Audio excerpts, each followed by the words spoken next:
खबरों में आज लेकर हम हाजिर हैं और सबसे पहले एसजीपीसी से जुड़ी खबर। एसजीपीसी ने विवादित डेरों से चुनाव में समर्थन मांगने और डेरों में जाने वाले सिख नेताओं के मामले में सख्त रुख अपनाया है। जांच के लिए 3 सदस्यीय कमेटी का गठन किया गया है और इस कमेटी में एसजीपीसी के उप प्रधान बलदेव सिंह, अमरजीत सिंह और गुरचरण सिंह को शामिल किया गया है। इस संबंध में श्री अकाल तख्त साहिब के जत्थेदार ज्ञानी गुरबचन सिंह ने एसजीपीसी को मामले की जांच करने के आदेश दिए हैं। एसजीपीसी अध्यक्ष कृपाल सिंह वडुंगर ने इस कमेटी को 7 दिन में अपनी रिपोर्ट पेश करने के लिए कहा है। गौरतलब है कि पंजाब विधानसभा चुनाव से पहले डेरा सच्चा सौदा ने अकाली बीजेपी गठबंधन को अपना समर्थन दिया था, तो इन डेरों पर कुछ नेता खुद पहुंचे थे। राजन गुसाई, जी मीडिया संवाददाता, इस वक्त हमारे साथ अमृतसर से लाइव हैं। राजन, जानकार क्या कह रहे हैं कि जिस तरीके से ये समर्थन वाली बात जो है इलेक्शन से काफ़ी दिन पहले चर्चाओं में थी और इलेक्शन भी बीत गया, उसके बाद ये कमेटी बनाई जा रही है, 7 दिन का वक्त, और उसके बाद जो भी रिपोर्ट सौंपी जाएगी, लेकिन मायने क्या है इलेक्शन के बाद ये कमेटी बनने की? जी शमित, अगर बात की जाए तो श्री अकाल तख्त साहिब के जत्थेदार ज्ञानी गुरबचन सिंह की ओर से ये आदेश जो है एसजीपीसी के प्रधान को जारी किया गया था कि जिन भी सिख नेताओं ने विवादित डेरों के और डेरा मुखियों से समर्थन मांगा है, उनके खिलाफ जो है जांच की जाए। इसके मायने इसलिए भी ज़्यादा होते हैं क्योंकि श्री अकाल तख्त साहब से पहले ही आदेश जो है वो काफ़ी आदेश जो है जारी किए गए हैं। अगर डेरा सिरसा की बात की जाए तो 2007 में एक आदेश जारी किया गया था कि कोई भी सिख संगत जो है, सिख व्यक्ति है, वो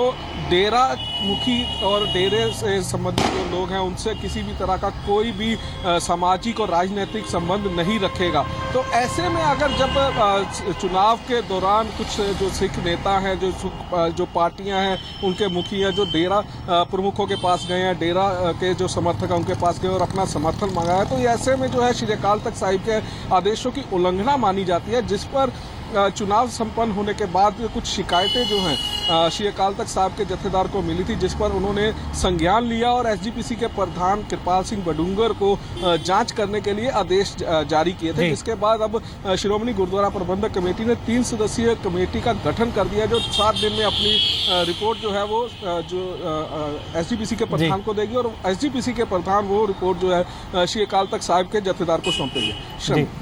अब राजन, टाइमिंग को लेकर सवाल है कि जब ये बातें चल रही थी, जब ये समर्थन वाली बातें चल रही थी, उस दिन के बाद जो है ये कमेटी का गठन हुआ, अब 7 दिन का वक्त है, मतलब टाइमिंग को लेकर जब ये बातें चल रही थी तभी जो है ऐसा क्यों, मतलब सख्ती जो है क्यों नहीं देखने को मिली और सख्ती वाली बात जो है वो देर से सामने आई है? शमित, बिल्कुल आपने सही कहा, लेकिन इस मामले में जो है जो जानकार ये बता रहे हैं कि जब तक श्री अकाल तख्त साहब के पास, जत्थेदार के पास किसी तरह की कोई शिकायत नहीं पहुंचती है, उनको किसी तरह की कोई व्यक्ति आके अपनी शिकायत दर्ज नहीं करवाता, तब तक वो ऐसे मामलों में जो है कोई कार्रवाई नहीं कर पाते। और इसके अलावा अगर बात की जाए तो क्योंकि सिख संगत जो है वो काफ़ी नाराज़ है डेरों से, और दूसरे जो पंथक संगठन है वो भी डेरों से जो उनकी कार्रवाइयाँ होती हैं या डेरों के खिलाफ जो श्री अकाल तख्त साहब के जो चलिए ठीक है राजन, ज्यादा वो शिकायत वाली बात आपने समझाई कि शिकायत जब पहुंचती है उसके बाद फिर एक्शन लिया जाता है, तो अब एक्शन जो है वो कितना स्ट्रांग देखने को मिलेगा? क्योंकि बड़े बड़े दिग्गज, हमने तस्वीरों में देखा, बड़े बड़े दिग्गज वहां पर देखने को मिले हैं, तो एक्शन जो है वो कितना स्ट्रांग देखने को मिलेगा, इसको लेकर जानकार क्या बताते हैं? जी शमित, बिल्कुल, अगर जांच के दौरान किसी भी सिख नेता है जो डेरों में जो चक्कर लगाते रहे, समर्थन मांगते रहे, अगर उनके खिलाफ कोई ठोस सबूत जांच कमेटी को मिलता और जांच कमेटी उसके खिलाफ अगर अपनी रिपोर्ट देती है, तो उस रिपोर्ट के अनुसार जो है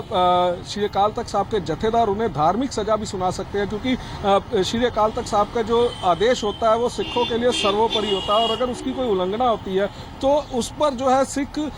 जो मर्यादाओं के तहत जो है सख्त कार्रवाई भी की जा सकती है। आपने देखा होगा रामपुरा फूल में जो सिकंदर सिंह मलूका का जो कार्यालय की जो ओपनिंग थी, उस दौरान जो गुरबानी के साथ जो तोड़ मरोड़ कर पेश किया गया था, उसके बाद जो है श्री अकाल तख्त साहिब पर पेश हुए थे और उनको सिख धार्मिक सजाएं जो है वो दी गई थी। और ये जो सिख धार्मिक सजाएं दी जाती हैं, इसके बहुत मायने होते हैं सिखों में। सिख खास तौर पर ऐसी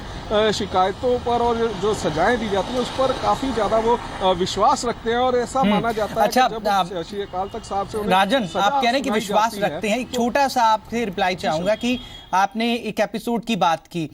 वो वही जो नेता हैं वही जो है तस्वीरों में वहां पर नजर आए थे डेरे में। बिल्कुल, तो ऐसी क्योंकि अब जिस के खिलाफ जो है आरोप जो शिकायतें आई हैं, उन शिकायतों को श्री अकाल तख्त साहब ने जांच के लिए एसजीपीसी को सौंप दिया। तो ऐसे में जब रिपोर्ट आएगी और रिपोर्ट के बाद श्री अकाल तख्त साहब के जथेदार जो सजा सुनाएंगे, लेकिन जो चलिए रिपोर्ट का इंतजार रहेगा और सजा क्या दी जाती है उस पर नजर बनाए हुए हैं राजन गोसाई। राजन, अमृतसर से हमारे साथ लाइव जुड़ने के लिए आपका बहुत बहुत शुक्रिया।